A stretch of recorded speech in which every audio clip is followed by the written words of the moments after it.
আজ হচ্ছে উত্তরায়ণ গঙ্গা স্নান। তো আমাদের গ্রামে প্রায় সবাই যাচ্ছে গঙ্গা স্নান করতে। তো হরিনাম করতে করতে সবাই যাচ্ছে, আমিও দেখছিলাম। আর এসব দেখে আসার পরেই আমি মাছ কাটতে শুরু করে দিয়েছি। আমি একবার বাবার বাড়ি গিয়েছিলাম, তো এই বাড়ির মাকে বলে গিয়েছিলাম যে মা, মাছ এলে মাছ নিয়ে রেখে দেবে, আমি এসে কাটবো। তো মা একটা 250 না 300 জনের মাছ নিয়েছে, রুই মাছ, মানে দেশি রুই মাছ। যেহেতু মা বরফ দেওয়া মাছ খায় না, ওই কারণে আমি বলে গিয়েছিলাম যে ছোট সাইজের মাছ নেবেন না, একটু বড় সাইজের মাছ নেবেন। তো মা নিয়ে রেখে দিয়েছিল। তো এবার কাটতে বসেছি। আর তোমাদেরকে তো আমি বলেছিলাম যে আমি বড় মাছ কাটতে ছাই লাগে না, আমি চামচ দিয়েই আস্তে হাতে ভালো লাগে। এই দেখো কাটছি, আমার কোনো ব্যাপারই নয় যে স্লিপ কাটছে, কোনো ব্যাপারই নয়। কিন্তু ওই ছোটো ছোটো মাছ যেমন কই মাছ, তারপরে কী বলবো, চ্যাং চিংড়ি, এসব মাছে ছাই লাগবে, কারণ ওগুলো পুরো স্লিপ কাটে ধরো। আর এদিকে মাছ টাছ কাটার পর সঙ্গে সঙ্গে মাছ কেটে আমি রান্না বসিয়ে দিয়েছি। তো ফার্স্টে আমি মাছ ভেজে নিচ্ছি, আর ওইদিকে পিসিমা বসে আছে। তো পিসিমার সাথে গল্প করছি আর মাছ ভাজছি। পিসিমার মেয়ের এই মাঘ মাসে 30 তারিখে বিয়ে। তো আমাদেরকে বলছে যেন বিয়ের আগের দিন সবাই সকাল সকাল চলে যায়, আমরা না গেলে হবে না। মেহেন্দি উৎসব হবে, তারপরে সঙ্গীত হবে, তো তোমরা না গেলে কে নাচবে, এসব বলছে। তো আমিও বললাম অবশ্যই যাবো, যাবো না কেন, ননদের বিয়ে বলে কথা। তো কথা বলতে বলতেই দেখো মাছের ঝোলটা আমার প্রায় রেডি হয়ে গেছে। গরম মশলা গুঁড়ো দিয়ে আর একটু ফুটিয়ে নিয়ে নামিয়ে নেব। আর কালকে মেজদি বাবার বাড়ি যাওয়ার আগে জানো প্রচুর তরকারি করেছিল।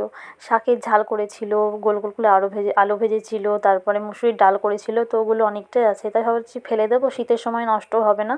তো ওই তরকারিগুলোকে গরম করব। আজকে আর বেশি কিছু করব না, বেগুন পোড়াবো, মাছের ঝোল করবো, এই তরকারিগুলোকে গরম করব। আর ছেলে তো মাছ ভাজা খাওয়ার জন্য এসেছিলো, তো মাছ ভাজা নিয়ে ঝোলে দিয়ে দিয়েছি, বললাম কালকে আবার নেব, দিয়ে ভেজে দেবো। আর এদিকে পিসিমা খেয়ে দিয়ে বাড়ি চলে যাচ্ছে।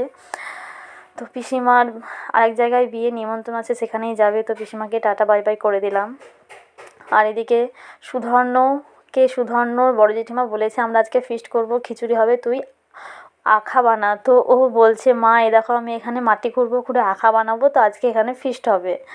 তো এই দেখো সুধর্ণ আখা বানাবে, তার প্রস্তুতি চলছে। আর কালকে যে বুড়ি মায়ের পুজো হয়েছিল, তো ফুল আছে অনেকটা, তারপরে প্রসাদও আছে আমাদের বাড়িতে। কি বলো, প্রসাদ খেয়েছে আর মানে অনেকটাই রয়ে গেছে, তো ভাবছি জলে ভাসিয়ে দিয়ে আসবো। তো বড়দিও বললো আমারও কিছুটা আছে প্রসাদ, জলে ভাসিয়ে দিয়ে আয়, আর কেউ খাবে না, সবাই খেয়েছে একটু একটু করে। আর এদিকে সুধর্ণ আজকে আমাকে বললো মা ভিডিও করো, আমি স্নান করব।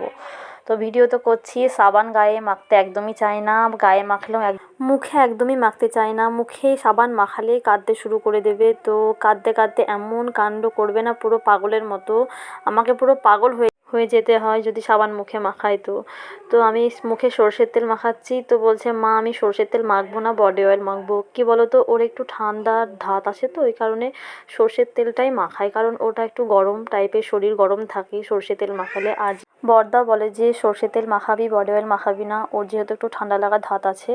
এক একদিন মাখায়, যখন বলে যে খুব কান্নাকাটি করে সেদিনকে বডি অয়েল মাখায়, তাছাড়া আমি সরষের তেল মাখানোরই চেষ্টা করি।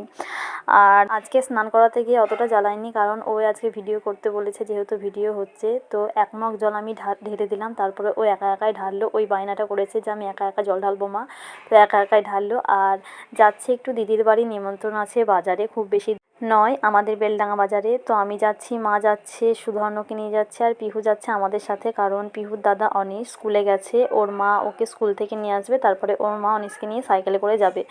তো আমরা পৌঁছেও গেছি দিদির বাড়ি। তো মা পিহুকে নিয়ে আগে হাঁটছে। পিহু আমাদের সাথে এসেছে, কিন্তু একটু কান্নাকাটি করেনি যে মা আসেনি বলে। আর এদিকে এসে দেখছি সব খাওয়া দাওয়া শুরু হয়ে গেছে। হ্যালো বন্ধুরা, welcome back to my channel দীপিকার ফ্যামিলিতে তোমাদের সবাইকে জানাই অনেক স্বাগত, অনেক ভালোবাসা। আর এসেছি আজকে ভোজ খেতে, তো বাজারে এসেছি। আর আমি এসেছি, আর এই দেখো ছেলে এসেছে। বাবা এদিকে এদিকে এদিকে টাকা টাকা টাকা ছেলে এসেছে। বাবু ওরকম করে না। তো বেশিক্ষণ থাকবো না, খাবো খেয়ে চলে যাবো। পিহুকে নিয়ে এসেছে বৌদি এইমাত্র সাইকেলে করে। হ্যাঁ তুলসী দাঁড়াও। পিহুকে নিয়ে এসেছে মা, আর বৌদি এইমাত্র অনিশকে স্কুল থেকে নিয়ে এলো, দিয়ে সাইকেলে করে এলো।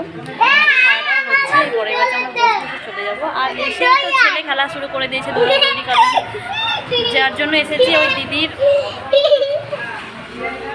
একটা দিদির ছেলের সাথে খেলা শুরু করে দিয়েছে। এই দেখো এটা একটা দিদির ছেলে, তো সুধর্ণ থেকে বড় কয়েক মাসের, তো এসেই খেলা শুরু করে দিয়েছে।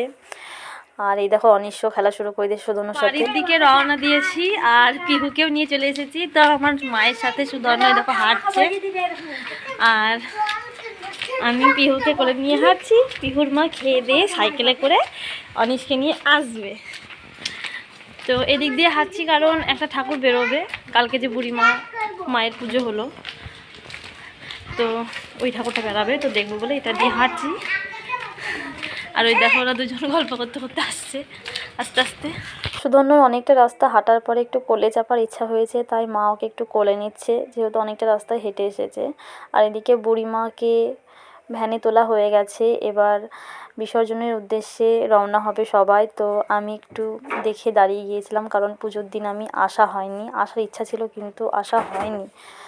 তো মেলা বসেছিল, তো সুধন্য অনিশের জন্য দুটো বেলুন নিয়ে নিয়েছি। সুধন্য বলেছিল যে মা বল নিবা, কিন্তু বল নিইনি। তো এখানে শুধু একটা ঠাকুরই হয় না, এই পাড়াতে বেশ অনেক কটাই ঠাকুরের পুজো হয়। তো রাস্তায় আর একটা ঠাকুর দেখলাম। মাত্র বাড়ি এসে পৌঁছালাম, তো এখনো চেঞ্জও করিনি শাড়িটা। তো প্রচণ্ড টায়ার্ড লাগছে, কি বলো তো বাবু, আস্তে আওয়াজ করিস না। মানে হেঁটে হেঁটে এসেছি অতটা রাস্তা, যাওয়ার সময় টোটোতে গিয়েছিলাম, তো আসার সময় ওই বুড়িমা ঠাকুরটা উঠলো বলে হেঁটে হেঁটে এলাম দেখতে পাবো বলে, তো সত্যি দেখতে পেয়েছি। আর আমরা একটু দেখে চলে এসেছিলাম। তো এবার চেঞ্জ করব, প্রচণ্ড টায়ার্ড লাগছে, তো একটু ঘুমোবো। মানে ঘুম তো আসবে না, একটু শুয়ে থাকবো। মানে হেঁটে হেঁটে এসে আর কোলে নিয়েছিলাম পিহুকে, মা একবার কোলে নিয়েছিল, আমি একবার কোলে নিয়েছিলাম। তাতে আবার সুধন্য ছিল, একটু জ্বালাচ্ছিলও। মানে ও বলছে আমার কোলে ও চাপবে, পিহুকেও কোলে নিয়েছিলাম। মায়ের হাতে দুটো ব্যাগ ছিল, তো প্রচণ্ড প্রবলেম হয়েছে আসতে গিয়ে।